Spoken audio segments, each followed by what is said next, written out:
Hey there, everybody. This is Eli from Elfbait, and so it's time for the much overdue Monday night recap. So this last Monday we ran session 4, I think it is, of Valmorgen's Ledger. So party's still chugging away at that one. At the end of session 3, they had reached White Crag Fortress, and they had battled 3 giant crabs. They learned some rules about their characters. I mean, we had the sudden death and then miraculous not death of Alwyn, the Wood Elf cleric, when Sven, the human fighter, remembered his defensive capabilities. And that's kind of where we picked up. So kind of a little bit of a recap. They had, with the help of Brennan the Crabber from Coulter's Cove, they had managed to sneak their way up to the sea gate of the ancient White Crag Fortress, where they were able to kind of reconnoiter the exterior of the keep and see where there were lights in the keep, and they made notice that there were lights in the main bailey, but not in the spire tower. So they had gone into the gate at the sea gate, which is only accessible through the water, and they had fought the crabs and defeated the crabs. So now in that room there were 3. They had an option of 3 different routes to go. There was a door ahead of them, door to the right, and door to the left. They decided to go to follow the door to the left. So, in this part of the keep, everything's been exposed over the ages to a lot of surf. The door for the sea gate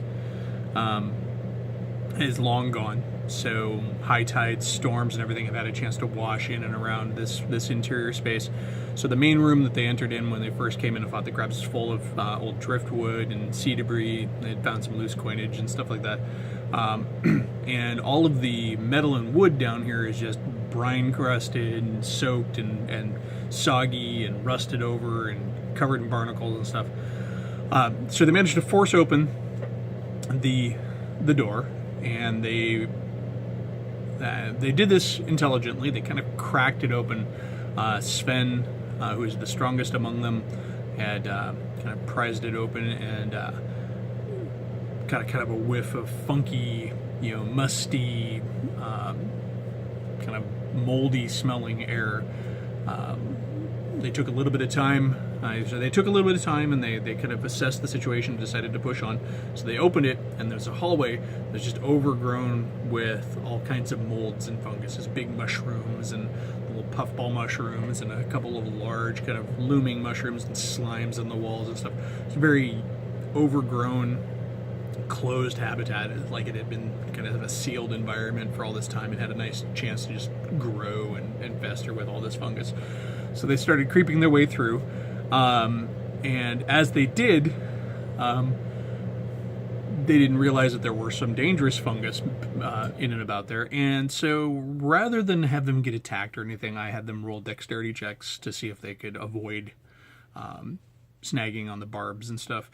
A couple of them failed, and Alwyn took a couple of points of damage due to tasting the bite of one of the fungi in there. So did Rumas, the human fighter.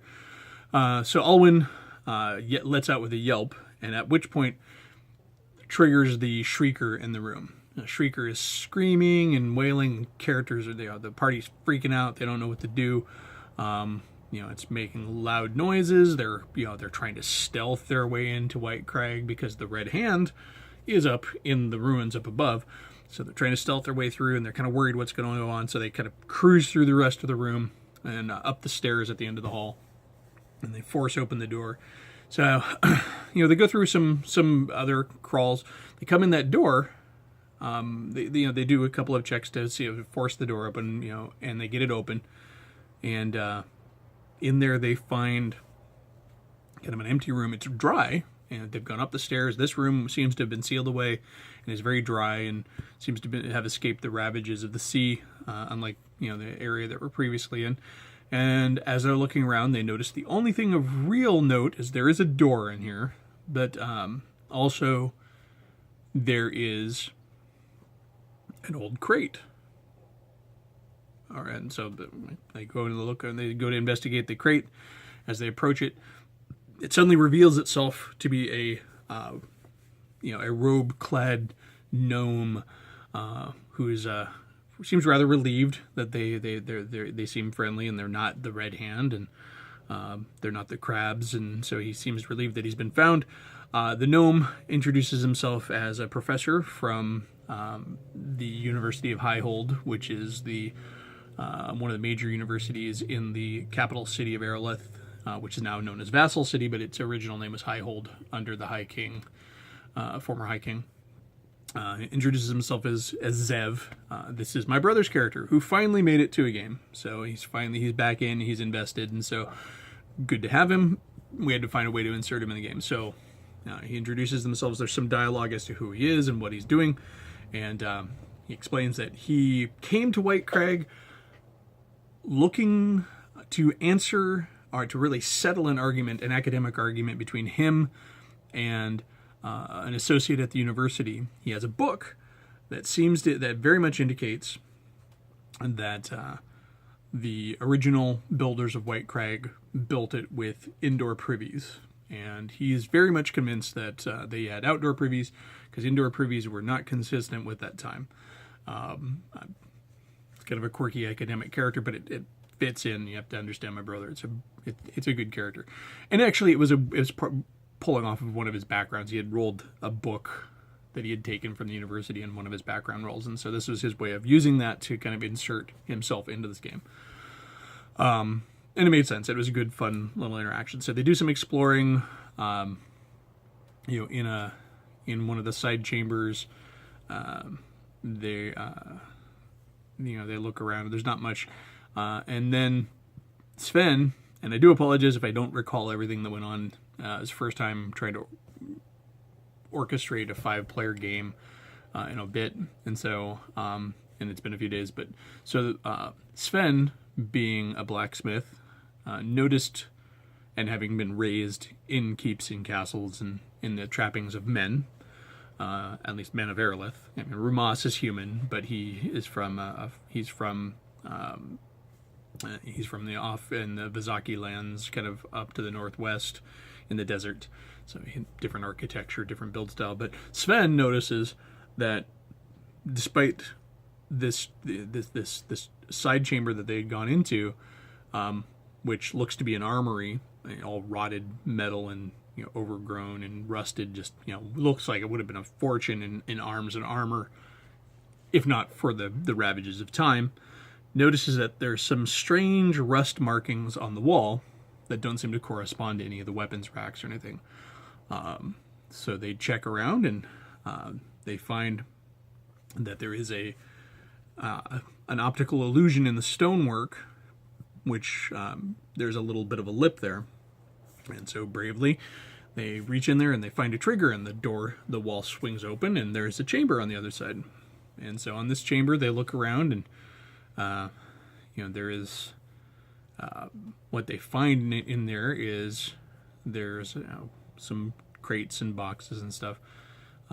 Looks like it used to be a storage room, and they had previously dealt with some centipedes in the side room, some giant centipedes that they managed to dispatch before they became a problem. So good for them. Party's playing it really smart, and so I may have to actually up my game a bit because they seem to be a little cagey, and you'll find out even more coming up. But so in the as they're exploring, they find this room with more storage facilities, and there's a trapdoor in the floor. So and also in this room there seems to be a little bit of a nook. And so they go and look, and lo and behold, there is a privy there. They examine it some,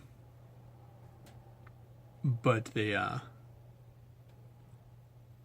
a bit. Zev is a bit confused in that what he finds, and there's people outside the house and I can hear them.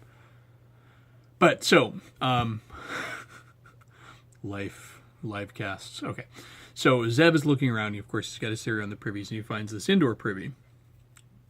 So they examine it, and they notice that the indoor privy seems to actually feed into a natural fissure in the rock in which the under dungeon is. So he's conflicted.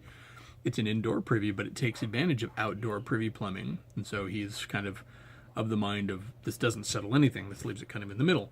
So anyways, that's a bit of a role-playing aside. And then they strategize, and eventually they decide that they have, they either can go back through the Shrieker tunnel and risk getting damaged by the fungus again, or they could try seeing where this trapdoor leads.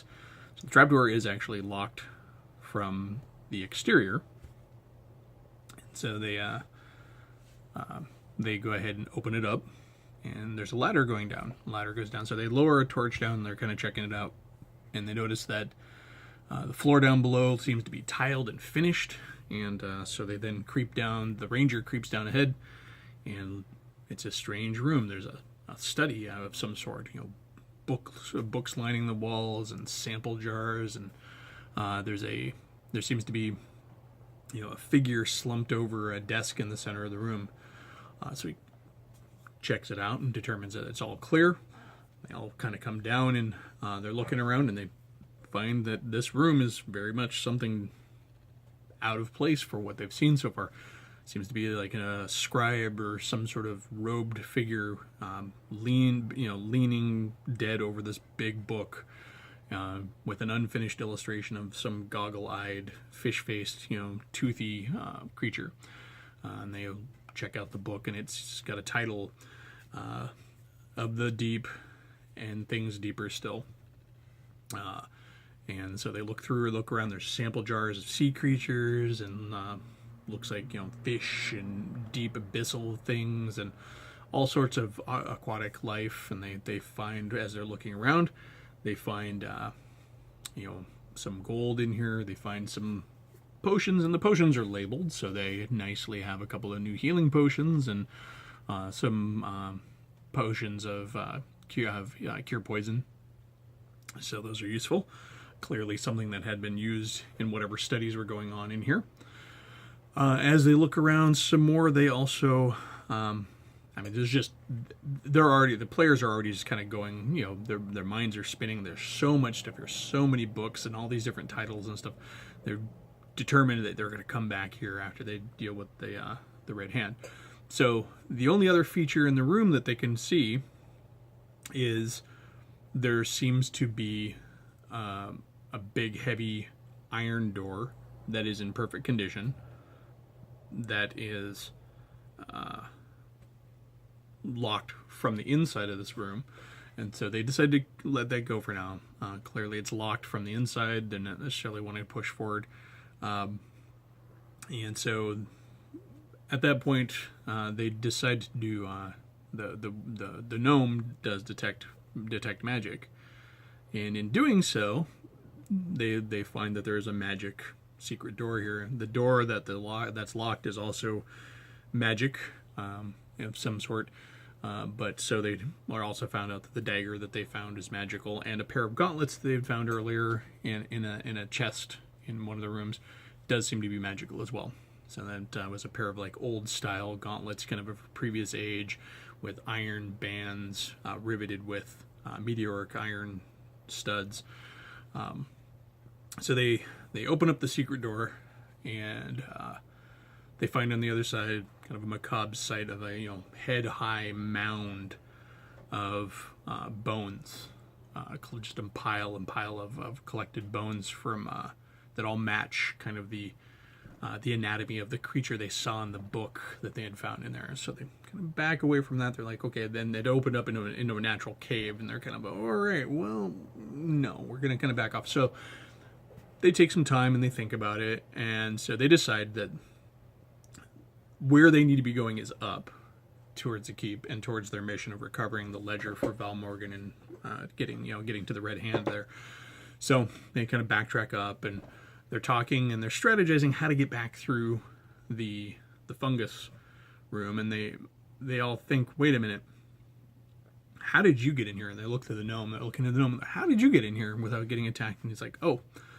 And so my brother does some check. He does a nature check, and he recalls that, well, the shriekers are triggered by light. And the party had thought it was actually Alwyn's exclamation when he had hurt himself on one of the spines for the violet fungi that were in there. But he thought it was him yelling, but it just turns out that that's when the humans' lights from their torches hit their shrieker, because they've got the elves leading because they have the dark vision. So at that point, they snuff their torches, and we just decide that they really carefully kind of make their way back. And I don't have them check for any more damage or anything, because I asked them, are you going to take your time? Yes. So they took a good long time to pick their way through that long hall full of fungus to make sure they didn't get damaged. So at this point, they then decide to inquire from the gnome if he had gone anywhere else in the Under Caverns. And so I did some checks, it was kind of on the fly stuff here. I did some rolls, and we determined that he had explored up to a certain point on one of the other doors. So they went through that door, and they found a staircase leading up. And they go up there, and to the right is a cell. They can tell it's a cell because it's got a big iron door with a slit in it that opens from the outside. And they then, as they're examining that, the hall goes down. There's another doorway on the right, and it looks like it curves around at the end to another staircase going up. So the ranger, while the party is kind of examining the one cell, they looked in there and did nothing really of note. They just decided to leave it as it was. The ranger is poking his way down, and he goes around and finds that the door to that cell has been pushed in. It's not actually open. Or there's not actually a door there, and where the door has been knocked in. And he's peering into the darkness, and gets jumped by a rat. And so he's actually fighting with this giant rat, and he manages to dispatch it pretty quick. But in there they find a riddle on the wall, and it's just scratched into the stone over the years. Some rhyme about golden color, and finding a ghost, and Aerolith's southern post, and they kind of do some determining and take a moment to figure it out, and they're able to uncover a couple of the clues just through their local knowledge. Whoever scratched it in there wasn't trying to hide much. It wasn't a very deeply hidden secret, but they take note, and they head up. So they head up the stairs, curls around, and they end up at another room. Now, this room here is odd in that doesn't seem to be anything in there. It's completely empty. It looks like creatures had been there, but they're not there anymore. There's an open door to one side, and they can feel and smell sea breeze coming through that. So they're like, oh, maybe it's an exit. They're trying to find their way up to the keep. Now, in this room, there's also a trap door in the ceiling, and they kind of debating, do we go through the other door, or do we head up through the trap door? The last trap door they explored led to something interesting and a secret, so they're kind of inclined to do that. And so, at that point, they're kind of, while they're debating, they start to hear this kind of deep kind of croaking sound coming from the darkness, and they kind of carefully look towards the door, and they kind of position themselves. They all got ready. They kind of formed a line, and they were all pretty sure by the sound of it that there was some sort of great frog or toad or something on the other side. And face it, I think every person who lives anywhere with frogs or toads is going to know a frog or a toad when they hear it, even if it's big. Now, there are other creatures in D&D that can sound like frogs or toads. They had heard flappy feet coming up from the privy earlier on, and so they're convinced that there's something flap-footed around, but that it could also be the sea devils that were mentioned in the book. That they had been looking at. The drawing was accompanied by the caption "Sea Devils," and so they're ready. But so Zev, the gnome wizard, casts a minor illusion of a giant, juicy, succulent fly kind of buzzing in the air in front of the doorway, and pays off. A large white toad lurches forward and jumps at the fly and misses it. Kind of slides to a halt in the room, confused and dazed. The missing this giant juicy fly. The poor frog doesn't stand a chance. Party of five characters. They lay into the thing, and even with it, with a pretty decent hit point count, it is stunned and befuddled. So they got the jump on it, and so they dispatch that pretty quickly. About that point, we had to call it for the night. So they made some good headway through the dungeon. I think really there's a good chance that within the next session or two they may be able to complete the quest, but at this point they're debating which direction to go. Do they go up through the trap door? Do they go through the room where the toad was, where they could feel the sea air? But no, it was a good session. So we got my brother in there, so we now have a full party of 5. The party's really starting to gel. So I'm getting I like that. I mean, they're starting to think strategically. They're starting to work together. They're remembering their abilities. They're doing those things that you really hope players will do too, and it's ask questions and do things based on what their characters would do, not necessarily what the rules say they can do, or what the abilities are on their sheet. They're thinking as characters, so that's cool. There were some mysteries that were uncovered, and whether or not these are anything. There are some hooks. I have to say, it's kind of funny. I have to smile because they're already talking about, what are the possibilities of renovating White Crag and, clearing it out and making it a headquarters. These are first level characters, first level adventurers, and a party that just got together, and they're already considering, Stronghold. But that's cool. I get behind that. That's cool because they're getting invested. They're really getting linked together. They're really excited to play the next game, and ultimately that's a win for me. So yeah, we'll see what happens. We're actually taking a week break again for some other work stuff, and then we'll come back. And so it'll be 2 weeks before we have another Monday session. Also 2 weeks before I have another Sunday session, because Sundays are going to every other week. But yeah, so that was episode or session 4 for Valmorgen's Ledger.